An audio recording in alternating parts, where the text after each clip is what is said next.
Now follows a speech with the topic, The Establishment of Human Dignity Through the Holy Prophet Sallallahu Alaihi Wasallam in Urdu by Maulana Muhammad Tahir Nadeem Sahib, Missionary, UK.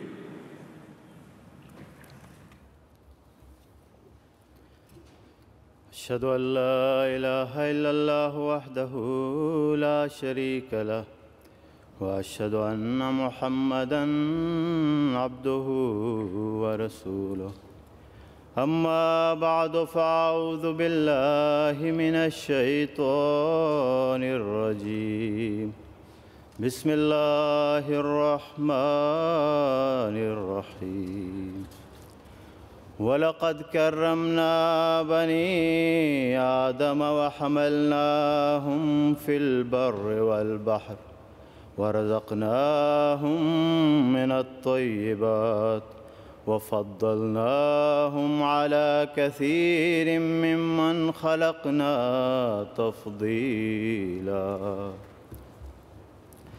صدر محترم اور سامعین و ناظرین کرام، السلام علیکم ورحمۃ اللہ وبرکاتہ۔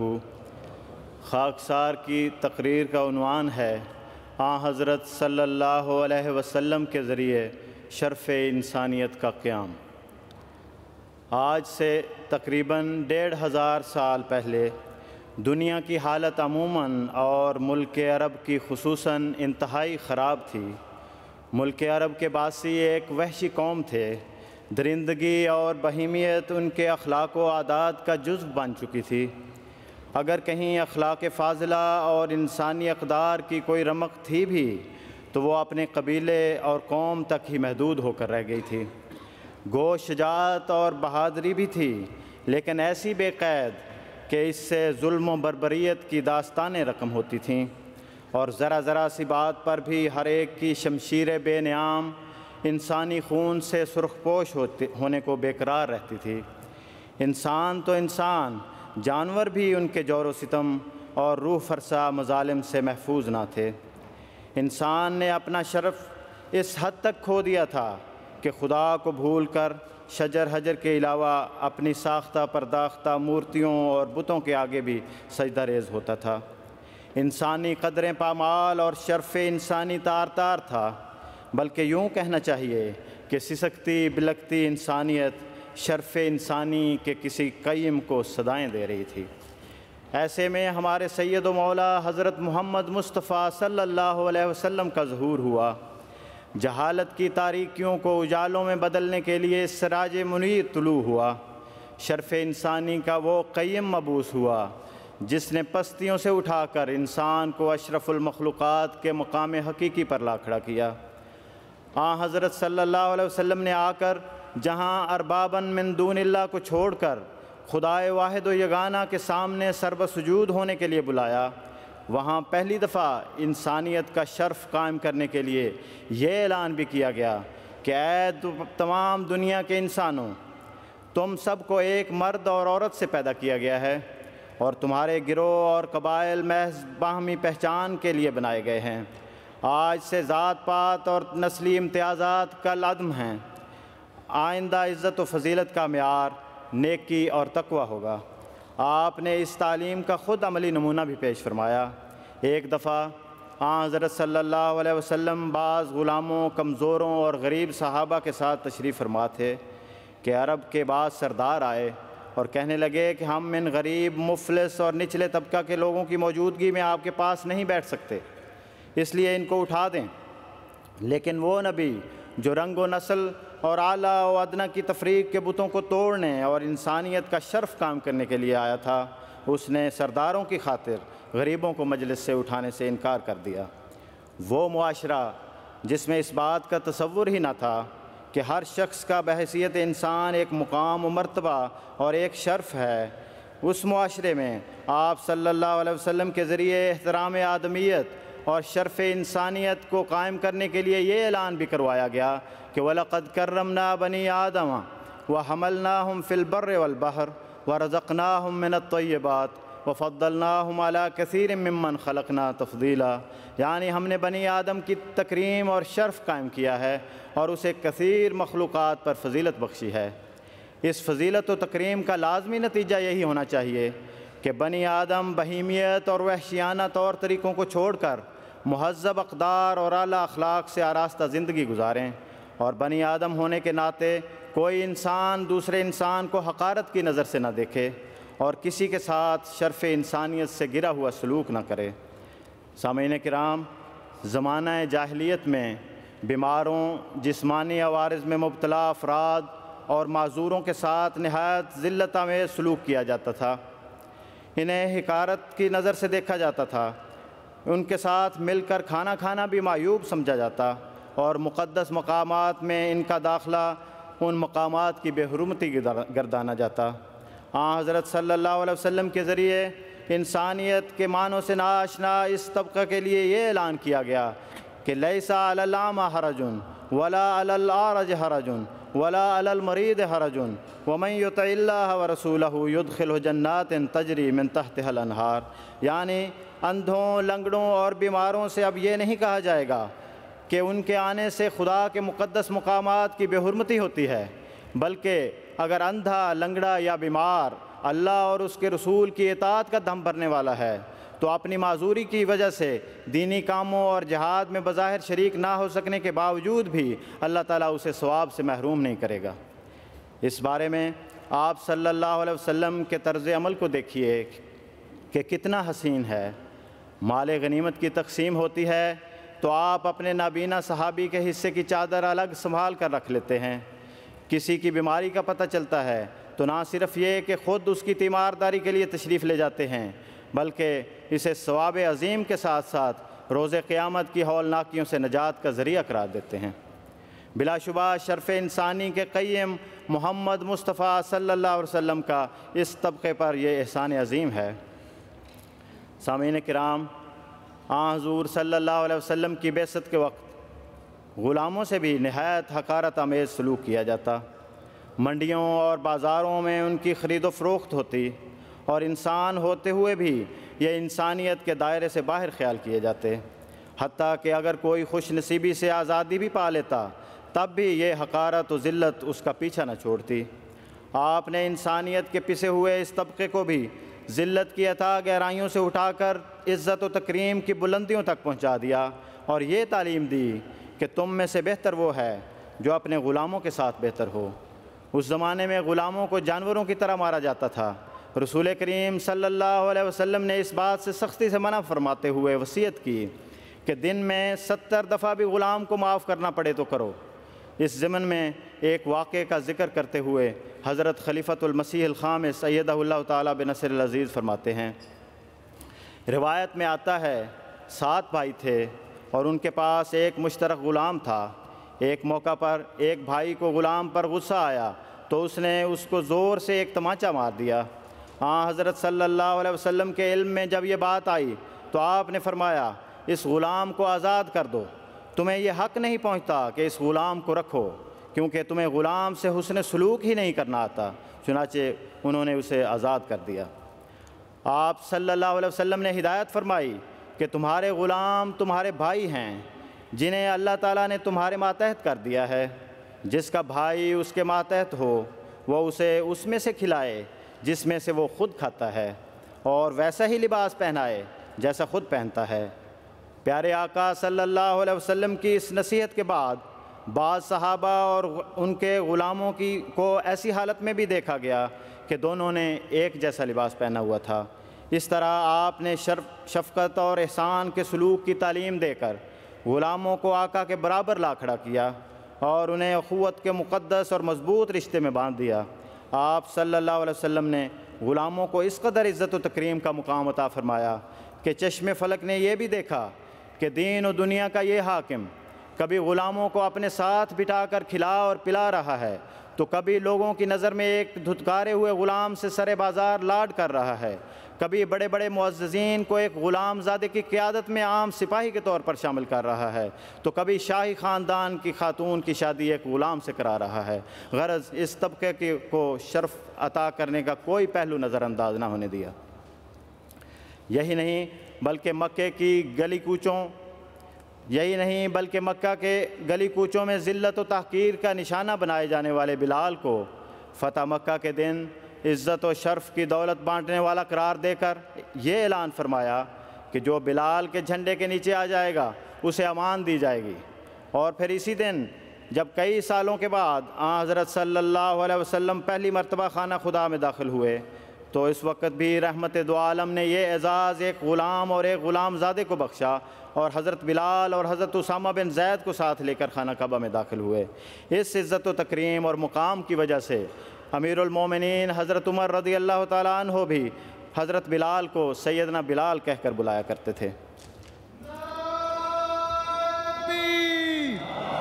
نعرہ تکبیر، حضرت محمد مصطفیٰ، حضرت محمد مصطفیٰ، حضرت خاتم الانبیاء، محسن انسانیت، نعرہ تکبیر۔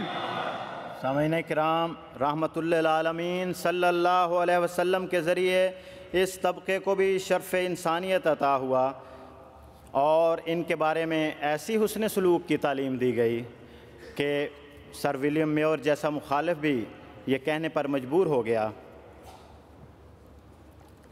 سامعین کرام، بعثت نبوی سے قبل جنگوں میں اسیر کیے جانے والے قیدی بھی شرف انسانیت سے محروم اور ذلت و تحقیر کا شکار تھے۔ بہیمیت سے بھی نچلے درجے پر اتر کر ان پر ایسے ظلم توڑے جاتے جن کے تصور سے بھی رونگٹے کھڑے ہو جاتے ہیں۔ رحمت للعالمین صلی اللہ علیہ وسلم کے ذریعے اس طبقے کو بھی شرف انسانیت عطا ہوا اور ان کے بارے میں ایسی حسن سلوک کی تعلیم دی گئی کہ سر ولیم میور جیسا مخالف بھی یہ کہنے پر مجبور ہو گیا کہ مسلمان خود بھوکے رہ کر بھی اپنے غیر مسلم جنگی قیدیوں کو کھانا مہیا کرتے تھے۔ ایسا کیوں نہ ہوتا؟ کیونکہ رسول کریم صلی اللہ علیہ وسلم نے قیدیوں کے بارے میں مسلمانوں کو یہی ہدایت فرمائی تھی۔ ابو عزیز بن عمیر حضرت مصعب بن عمیر کے بھائی تھے اور جنگ بدر کے 70 قیدیوں میں سے ایک تھے۔ وہ بیان کرتے ہیں کہ میں انصار کے ایک گھرانے میں قید تھا۔ جب وہ صبح یا شام کا کھانا کھاتے تو مجھے خاص طور پر روٹی مہیا کرتے اور خود کھجور پر گزارا کر لیتے۔ ان میں سے کسی فرد کے ہاتھ میں روٹی کا کوئی ٹکڑا آ جاتا تو وہ مجھے پیش کر دیتا۔ میں شرم کے مارے واپس کرتا مگر وہ مجھے ہی لوٹا دیتے۔ بعض قیدی جو فدیے کی طاقت نہ رکھتے تھے مگر لکھنا پڑھنا جانتے تھے، انہیں شرف انسانی کا آئینہ دار اعلیٰ سلوک کرتے ہوئے یہ اختیار دیا گیا کہ اگر وہ انصار کے 10 بچوں کو لکھنا پڑھنا سکھا دیں تو آزاد ہوں گے۔ چنانچہ جب بچے لکھنے پڑھنے کے قابل ہو جاتے تو ان قیدیوں کو آزاد کر دیا جاتا۔ سامعین کرام، بعثت رسول صلی اللہ علیہ وسلم کے وقت مختلف اقوام و قبائل باہم برسر پیکار تھے۔ ان الملوک اذا دخلوا قریۃ افسدوها وجعلوا اعزۃ اہلها اذلۃ کا نمونہ پیش کیا جاتا تھا، یعنی مفتوح دشمن کی بستیوں کو تباہ و برباد کر دیا جاتا۔ دشمنوں کے ساتھ ایسا انسانیت سوز سلوک کیا جاتا اور ایسے اذیتناک طریق پر انہیں موت کے گھاٹ اتارا جاتا کہ وہ جیسے انسان ہی نہ ہوں۔ حضرت صلی اللہ علیہ وسلم نے اپنے دشمنوں کے ساتھ شرف انسانی کی اعلیٰ قدروں کو قائم کرنے والا ایسا حسین سلوک فرمایا جو انسانیت کی جبین پر رہتی دنیا تک تاج بن کر سجا رہے گا اور جس کی انسانیت ہمیشہ ہمیشہ کے لیے ثناخواں رہے گی۔ کفار مکہ حضرت صلی اللہ علیہ وسلم اور مسلمانوں کے ایسے دشمن تھے جنہوں نے سال ہا سال تک مظالم کے پہاڑ توڑے اور ظلم و بربریت کی داستانیں رقم کی۔ ان دشمنوں کو قحط کا سامنا ہوا تو آپ نے نہ صرف ان کی زندگی اور ہدایت کے لیے دعائیں کیں بلکہ غلے وغیرہ کے ذریعے بھی ان کی مدد فرمائی۔ اس حسن سلوک کے باوجود اہل مکہ کے مظالم اور شدائد میں کمی نہ آئی، حتیٰ کہ فتح مکہ کا تاریخی دن آ گیا جب یہ حضرت صلی اللہ علیہ وسلم کے سامنے سر جھکائے اپنے مظالم کی شدید سے شدید سزا کے منتظر تھے۔ اس دن کا حال بیان کرنے سے پہلے آئیے ذرا اس دور پر ایک نظر ڈالیں اور دیکھیں کہ ایسے موقع پر دشمن کے ساتھ کیسا سلوک کیا جاتا تھا۔ جاہلیت کے زمانے میں جبل عوارہ پر بنو شیبان اور ہمیری بادشاہ منذر کے مابین جنگ ہوئی جس میں بنو شیبان کو شکست ہوئی۔ منذر نے اس مفتوح قوم کے سینکڑوں آدمیوں کو کوہ عوارہ کی چوٹی پر بٹھا کر قتل کرانا شروع کیا اور کہا کہ جب تک ان کا خون پہاڑ کی چوٹی سے بہہ کر اس کے دامن تک نہ پہنچ جائے میری قسم پوری نہ ہوگی۔ ایسی ظالمانہ قسم کو پورا کرتے کرتے مقتولین کی تعداد سینکڑوں سے تجاوز کر گئی۔ بالآخر اسے خون پر پانی ڈال کر اپنی قسم پوری کرنی پڑی۔ فتح مکہ کے موقع پر شاید ہمیری بادشاہ کا واقعہ بھی کفار مکہ کے ذہنوں میں گردش کر رہا ہو۔ شاید انہیں یہ بھی احساس ہو رہا ہو کہ وہ کوئی عام دشمن نہ تھے، بلکہ یہ تو وہ لوگ تھے جنہوں نے آپ صلی اللہ علیہ وسلم کو اذیتیں پہنچانے میں کوئی کسر نہ چھوڑی تھی۔ انہی لوگوں میں مسلمان غلاموں کو مکے کی گلیوں میں گھسیٹنے والے اور مسلمان عورتوں کو بے دردی سے شہید کرنے والے بھی تھے۔ انہی لوگوں میں آپ کے چچا حضرت حمزہ کا کلیجہ چبانے والے اور آپ کی صاحبزادی زینب پر حملہ کر کے حمل ساقط کرنے والے بھی شامل تھے۔ ان لوگوں نے قدم قدم پر اپنے ظلم و ستم سے انسانیت کے شرف کو پامال کیا تھا، اس لیے آج یہ شدید سے شدید سزا کے منتظر تھے۔ لیکن کیا ہوا؟ اس روز بازاروں میں کوئی خون ریزی نہیں ہوئی، مقتولوں کی لاشیں نہیں گرائی گئیں، کسی کو مکے سے نہیں نکالا گیا، حتیٰ کہ کسی ایک معصوم کو بھی ماں باپ سے جدا نہیں کیا گیا، بلکہ آپ صلی اللہ علیہ وسلم نے عام معافی کا اعلان کر کے اپنے اسوے سے ہمیں سمجھا دیا کہ انسانی شرف کا تقاضا یہ ہے کہ جب دشمن پر دسترس حاصل ہو جائے اور وہ شرمندہ و نادم ہو تو پھر اسے معاف کر دیا جائے۔ یوں آپ نے ایسا انتقام لیا جس پر رہتی دنیا تک شرف انسانیت نازاں رہے گا، کیونکہ آپ نے تو لیا ظلم کا عفو سے انتقام۔ علیک الصلاۃ و علیک السلام۔ حضرت محمد مصطفیٰ، حضرت خاتم الانبیاء، محسن انسانیت، رحمت للعالمین، نعرہ تکبیر۔ سامعین کرام، رسول کریم صلی اللہ علیہ وسلم کی بعثت جاہلیت کے اس دور میں ہوئی جب اولاد اور بچوں کے حقوق بھی بری طرح پامال کیے جاتے تھے، یہاں تک کہ بعض بچے افلاس کی وجہ سے پیدائش سے قبل ہی قتل کر دیے جاتے تھے۔ رسول کریم صلی اللہ علیہ وسلم نے آ کر ان معصوموں کے سر پر بھی شرف و تکریم انسانی کا تاج رکھتے ہوئے ارشاد فرمایا کہ اکرموا اولادکم، یعنی اپنی اولاد کی بھی عزت و تکریم کیا کرو اور ان کی عمدہ تربیت کرو۔ آپ نے بچوں کے قتل کو ناجائز قرار دیا، خواہ وہ مسلمانوں کے ہوں یا غیروں کے۔ چنانچہ جب ایک غزوہ میں مشرکین کے چند بچے مارے گئے تو آپ کو اس کا بہت رنج اور دکھ ہوا۔ کسی صحابی نے کہا یا رسول اللہ وہ مشرکوں کے بچے تھے۔ آپ نے فرمایا خبردار بچوں کو قتل مت کرنا، خبردار بچوں کو گرفتار مت کرنا۔ پھر فرمایا کہ ہر بچہ فطرت صحیحہ لے کر پیدا ہوتا ہے۔ ایک عورت آپ صلی اللہ علیہ وسلم کے پاس اپنا بچہ لے کر آئی اور عرض کی کہ یا رسول اللہ میرا یہ بیٹا ہمیشہ بیمار ہی رہتا ہے، دعا کریں کہ یہ مر جائے تا اسے تکلیفوں سے نجات مل جائے۔ آپ صلی اللہ علیہ وسلم نے فرمایا میں اس کے مرنے کی بجائے یہ دعا کروں گا کہ یہ تندرست ہو کر جوان ہو اور جہاد میں شریک ہو کر شہادت کا رتبہ پائے۔ چنانچہ ایسا ہی ہوا اور اس بچے نے جوان ہو کر میدان جنگ میں شہادت پائی۔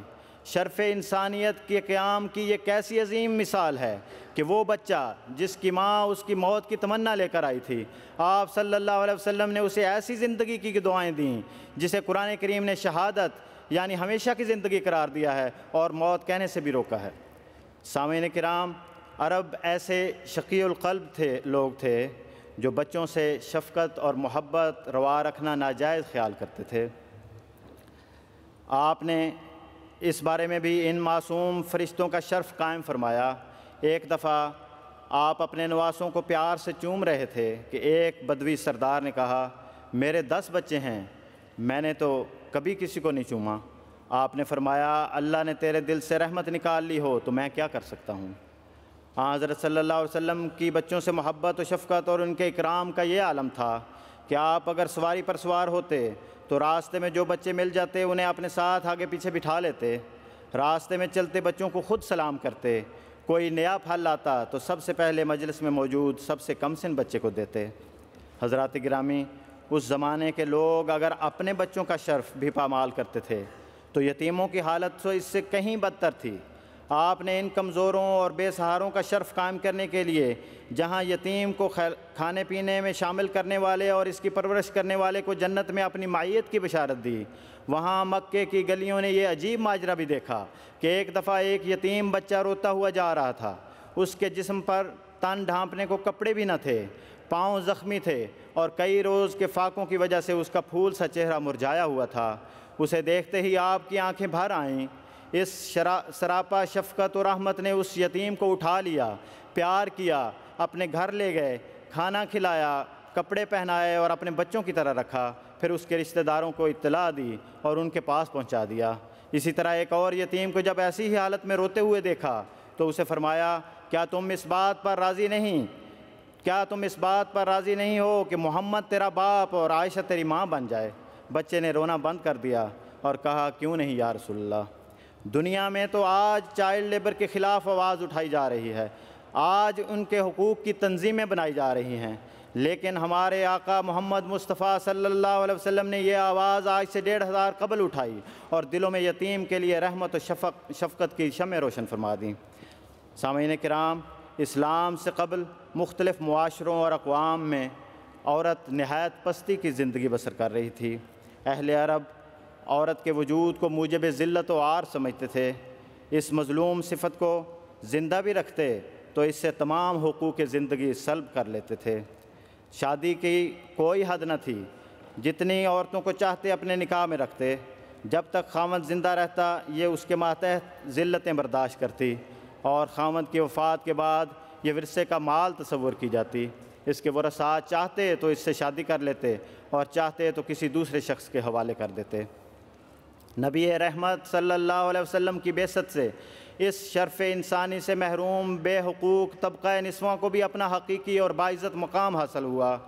اس کو وراثت میں حصہ دار ٹھہرایا گیا اور شادی بیاہ کے معاملے میں اس کی رضا کو مقدم رکھا گیا۔ آپ نے عورت کی 3 حیثیتوں ماں، بیوی اور بیٹی کی دینی اور اخلاقی اعتبار سے عظمت، کرامت اور حرمت قائم فرمائی۔ ماں کو وہ عالیشان مرتبہ عطا فرمایا کہ اس کے زیر اقدام جنت بسا دی اور ہدایت فرما دی کہ خدا اور رسول کے بعد عزت و تکریم کی سب سے زیادہ حقدار تمہاری ماں ہے۔ یہی نہیں بلکہ آپ نے تو ماں کے ساتھ رضائی تعلق کو بھی عزت و توقیر کا اعلیٰ مقام عطا فرمایا۔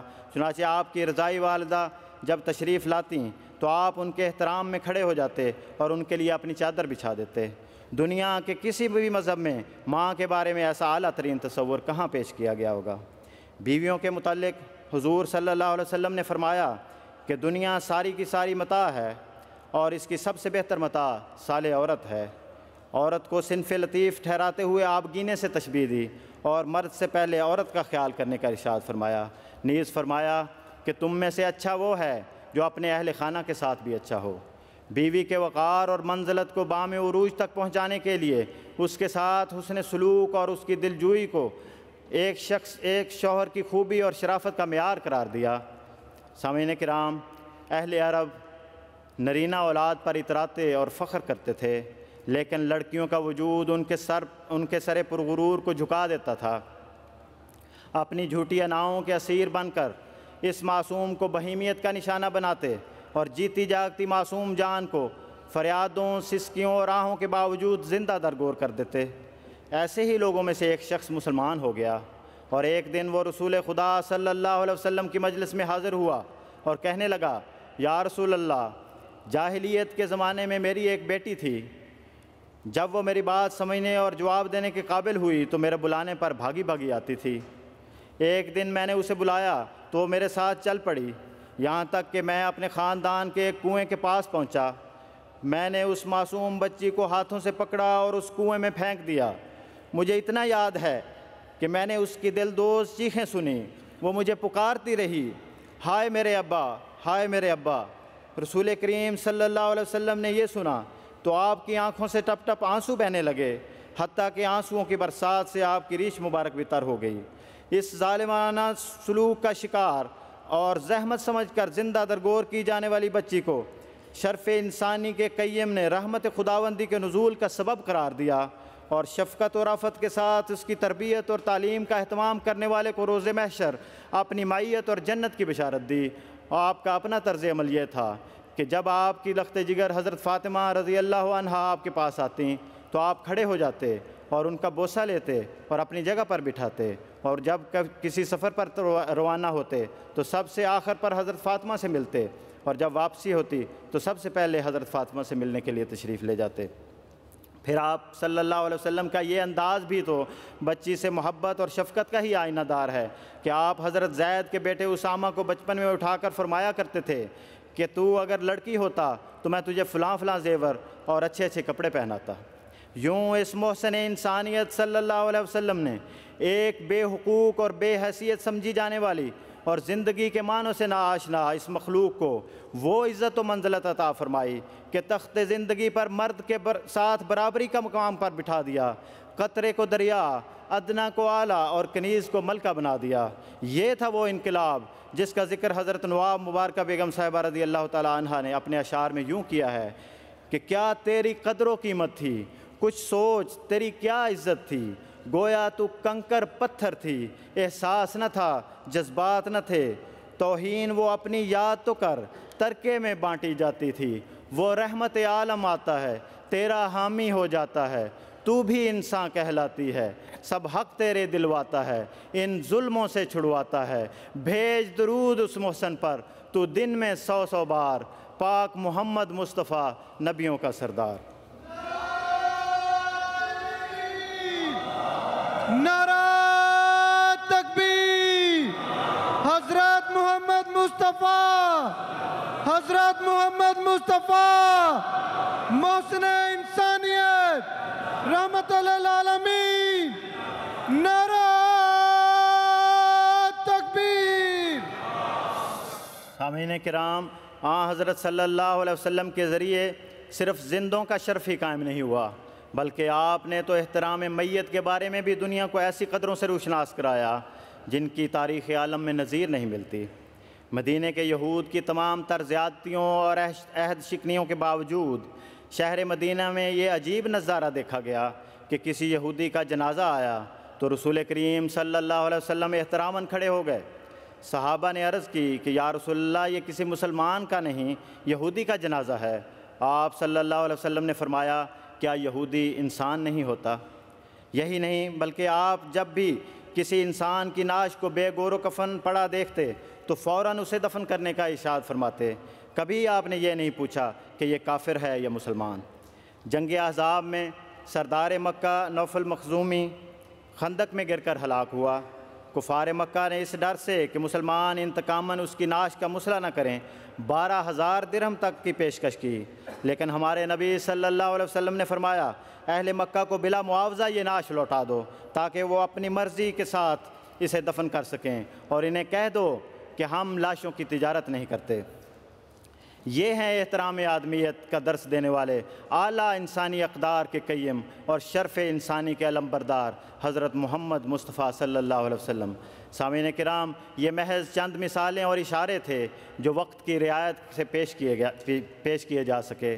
ہمارے آقا صلی اللہ علیہ وسلم صرف محسن مسلمین یا مومنین ہی نہیں تھے بلکہ محسن انسانیت تھے، اور مذاہب عالم کی تاریخ میں بلا تفریق رنگ و نسل اور مذہب و ملت انسانیت زندہ باد کا پہلا نعرہ آپ نے بلند فرمایا۔ جب ہم نسل انسانی پر آپ کے احسانات کا تذکرہ سنتے ہیں تو دل درود و سلام سے بھر جاتے ہیں اور بے اختیار یہ صدا بلند ہوتی ہے کہ اے محسن انسانیت، تو نے تار تار انسانی شرف اور پامال ہوتی ہوئی انسانی قدروں کو دوبارہ قائم کیا، پستیوں کو رفتوں سے بدل دیا اور حیوان صفت وحشی لوگوں کو انسانیت کے عرفہ مراتب سے روشناس کرا دیا۔ حضرت مسیح موعود علیہ السلام فرماتے ہیں، در حقیقت یہ کامل اصلاح آپ ہی سے مخصوص تھی کہ آپ نے ایک قوم وحشی سیرت اور بہائم خصلت کو انسانی عادات سکھلائے، یا دوسرے لفظوں میں یوں کہیں کہ بہائم کو انسان بنایا اور پھر انسانوں سے تعلیم یافتہ انسان بنایا اور پھر تعلیم یافتہ انسانوں سے باخدا انسان بنایا اور روحانیت کی کیفیت ان میں پھونک دی اور سچے خدا کے ساتھ ان کا تعلق پیدا کر دیا۔ سامعین کرام، آج پھر انسانیت کا شرف خاک میں ملایا جا رہا ہے۔ آج بھی انسانی قدریں پامال ہو رہی ہیں۔ نسلی، مذہبی اور طبقاتی اور سیاسی اختلافات کی بنا پر آج انسانیت عراق و فلسطین میں بھی آہیں بھر رہی ہے، برما کے گلی کوچوں اور شاہراہوں میں بھی اپنی ذلت پر نوحہ کناں ہے، اور افغانستان اور پاکستان میں بھی اپنے شرف کی بھیک مانگ رہی ہے۔ غیر تو خیر غیر ہیں، خود محسن انسانیت اور رحمت للعالمین کی طرف منسوب ہونے کے دعوے دار آپ کے اسوے کے برعکس مسجدوں، گرجا گھروں اور غیر مذاہب کی عبادت گاہوں کی حفاظت کی بجائے انہیں مسمار اور تباہ کر رہے ہیں۔ وہ محسن انسانیت تو بے گور و کفن پڑی ہوئی لاشوں کو بھی دفن کرنے کا حکم دیتا تھا، لیکن یہ قبروں میں دفن لاشوں کو بھی نکال کر بے کفن کر کے پھینکتے نظر آ رہے ہیں۔ امر واقعہ یہ ہے کہ رسول کریم صلی اللہ علیہ وسلم نے پہلے سے ان دردناک حالات کی خبر دے دی تھی اور فرمایا تھا کہ امت پر ایک ایسی گھبراہٹ کا وقت بھی آئے گا جب لوگ پریشان ہو کر اپنے علماء کی طرف جائیں گے۔ فَإِذَا هُمْ قِرَدَةً وَخَنَازِيرٌ، وہ دیکھ کر حیران ہوں گے کہ وہ بہیمیت کی آخری حدوں کو چھوتے ہوئے بندر اور خنزیر اور شر من تحت ادیم السماء بن چکے ہیں۔ مگر ایسے ہی زمانے کے بارے میں رسول کریم صلی اللہ علیہ وسلم نے یہ بشارت بھی عطا فرمائی تھی کہ اس زمانے میں آپ کا ایک غلام صادق مبعوث ہو کر آپ صلی اللہ علیہ وسلم کی سنت کو دوبارہ زندہ کرے گا اور ایک دفعہ پھر لوگوں کو بہیمیت سے نکال کر بااخلاق اور باخدا انسان بنائے گا۔ سو اس مبعوث کے ذریعے شرف انسانی کے قیام کی اس عظیم الشان مہم کا آغاز ہو چکا ہے، اور آپ کے بعد آپ کی خلافت حقہ کے ذریعے نسلی تفاخر اور قومی عصبیتیں مٹ رہی ہیں۔ کالے گورے اور مشرقی مغربی سبھی ایک امام کے ہاتھ پر جمع ہو کر سچی انسانی ہمدردی کے جذبوں سے سرشار خدمت انسانیت پر کمر بستہ ہیں۔ پس آج انسانیت کا یہ کھویا ہوا شرف آپ کے ذریعے، ہاں آپ کے ذریعے بحال ہونا ہے۔ آج آپ سے وہ مثالیں قائم ہونی ہیں جو حضرت صلی اللہ علیہ وسلم کے صحابہ نے قائم کی تھیں۔